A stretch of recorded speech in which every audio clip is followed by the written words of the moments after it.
My 7-year-old daughter's doing virtual school in our living room recently. I heard her teacher address a girl named Kelly a few times, which stuck out to me because my daughter's class is only about 15 kids and I know them all by this point in the year. A couple times more and I realized she was calling my daughter Kelly. My daughter's name is Keely, pronounced Keely. So after school was over I asked her if that had been happening all year in this teacher's class and she said it had and it really annoyed her. I asked her why she hadn't corrected the teacher if it annoyed her so much and she said she had repeatedly at the beginning of the year, but the teacher kept calling her Kelly, so eventually she gave up on reminding her. I sent the teacher a quick email explaining the misunderstanding but got no response. This teacher teaches a special subject, think music, gym, art, or language, not just one grade level. So my daughter will be in her classes for the next several years, so we couldn't just wait it out. And how moments like these are handled now will set the stage for how my kid deals with similar situations on her own in the working world. I encouraged my daughter to come to class early or stay later again, thinking maybe she hadn't heard or understood her last time. So a quiet one-on-one would be better. She got to the class early and she told her very politely that her name was Keely like really, instead of Kelly like jelly. And that people often get it confused, so she just wanted to clarify. So class starts and sure enough she gets called Kelly again almost immediately. So there's only so much self-advocation a 7-year-old can be expected to do. I just walked over and said, "Hi, this is Keely's dad. Hers name not Kelly. It's Keely." A few hours later I had an email in my inbox inviting my wife and I to a parent-teacher conference with the vice principal. The long and short of the meeting ended up being the school feels that while the teacher probably should have learned her name, that the real problem is she feels I challenged her authority by correcting her in class and that the names were similar enough for it to not have warranted such drastic action. That surprised me. I couldn't believe a meeting was necessary, let alone that it cast blame on us. I can't tell if I'm being that annoying, my kid matters most parent that my grandmother the school teacher always complained about, or if the teacher should just learn her damn name, because that's a basic part of her job. I'm a professional ballet dancer for a living, but I also do some modeling in my spare time. Last weekend, I was doing a latex shoot. Before anybody says anything, it wasn't anything fetish-wise. It was just a shoot that called for wearing more uncommon types of fabrics. My outfit was a black full-body catsuit, so think of a skin-tight garment that covers from neck to toe, including gloves. If you've ever put on a wetsuit, then you can probably imagine how much of a pain it is. It's a pretty in-depth process that involves lots of baby powder, a lot of sweat, and some less than ladylike stances. Dressing usually takes anywhere from 20 to 25 minutes start to finish. I always dread it, but can't argue with the results. Anyway, my boyfriend was in my dressing room as I was getting changed. He doesn't always come along for shoots, but I needed him that day because my car is being repaired and we needed to go somewhere afterwards. His one kinda annoying thing is that he talks to me while I'm getting changed even though I very politely asked him to let me do it in peace. If I'm just putting on a dress or something less complicated, it's not a problem. But with latex, you have to concentrate, seriously. My facial expression is pretty similar to when I'm doing heavy leg presses or squats at the gym, so that the garment slips on correctly and, more importantly, you don't rip it. It's very easy to tear if you're not careful. And a full-body catsuit can cost upwards of $700 to $800 minimum. So as I'm struggling, may have been on the floor on my back with my feet up on a chair, pushing my butt up to get the garment over my hips, he won't stop talking. "Come on, girl, you got this. Do you want help? I don't think you put on enough baby powder. Babe, you got this, get that big ass in there."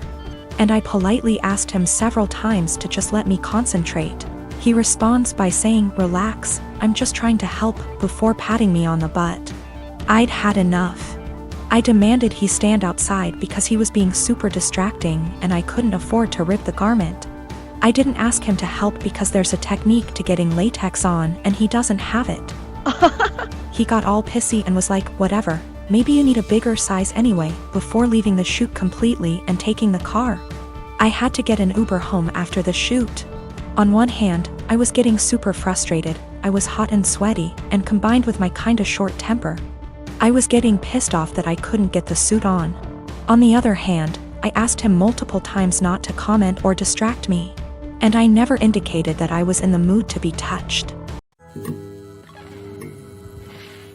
I have a friend from high school who has a teenage daughter that recently started having fainting spells. I remembered that my nephew had this issue as a child and texted in Messenger to ask my older sister about what they found out about him and if it sounded like my friend's daughter. I asked via text because she is pretty busy. She answered that he still has it and it's a condition he has with anxiety and it overwhelms his heart sometimes. An hour or so later she started talking, again, via text, about how her son and daughter, both young adults now, are mentally handicapped and have psychotic episodes. Saying that the daughter totally made up the flea issue they had in their house and her mental issues caused her to break out in hives. This made me confused as I've been with her kids and even took my niece on vacation with us so she could ride the slides with my husband.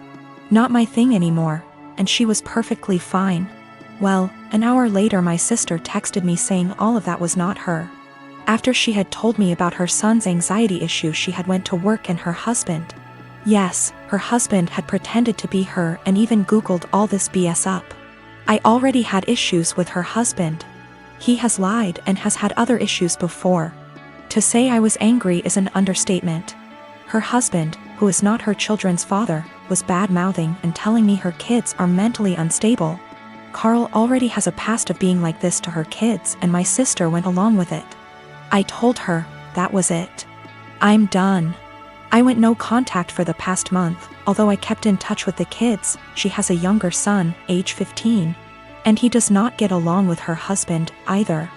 I told the elder too what he had said so they had a heads up. My sister defended him initially but apologized 2 days ago. I told her that her husband needs to apologize for himself, though. He is a grown man. Until then my kids and husband will not be attending anything outside of holidays at my mom's house, their neighbors. My mom can visit or I can visit her, but my kids will have nothing to do with her husband. Even after the apology, he will not be family to me or mine. He is deeply homophobic, drunk every time we visit, and racist.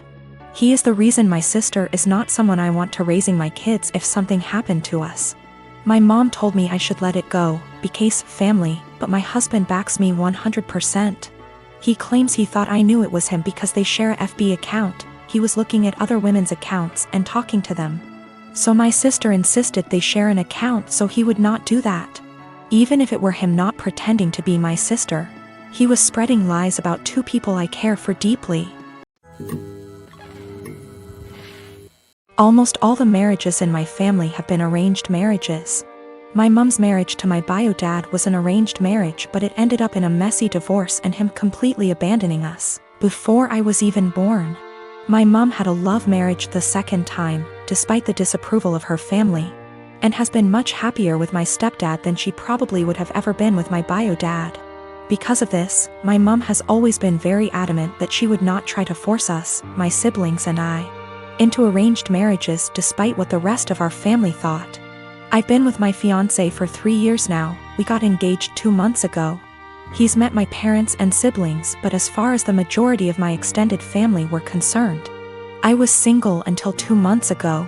Early last year, my fiancé dropped me off home after work one day and my uncle was there. My uncle is the oldest sibling my mom has, so he's seen as the head of the family. He thinks he has a say in what the rest of us do. It was obvious my uncle was pissed, and he ended up grilling my fiancé, and I assume he met his standards. A lot of arranged marriages are about what both families can gain from one another, so he told my mom to get us married quickly. He wanted to make it look like we had an arranged marriage before the rest of our family found out. My mom ignored him and told us to keep dating if it's what we wanted. Over the past year, he's mentioned me getting married to my mom every single time he's spoken to her. Apparently, my uncle assumed just because he'd given the order that we were going to get married soon. He told my cousin, his daughter, that I had agreed to an arranged marriage, and because I had and she was older, she should agree to the match he'd found her. My cousin never mentioned this to me, but she did agree to marry the man my uncle found for her. They got married late last year. They haven't had a good marriage and my cousin is very unhappy. Her husband is incredibly controlling and hardly ever lets her go anywhere without him or a member of his family. Last week, she was over at my house when my fiancé came over to drop some of the clothes I'd left at his place over. When I told my family about my engagement, they all assumed it was an arranged marriage, and I didn't bother clarifying because it really isn't anyone's business. You don't tend to do sleepovers if you're having an arranged marriage, so my cousin knew immediately it wasn't what she assumed.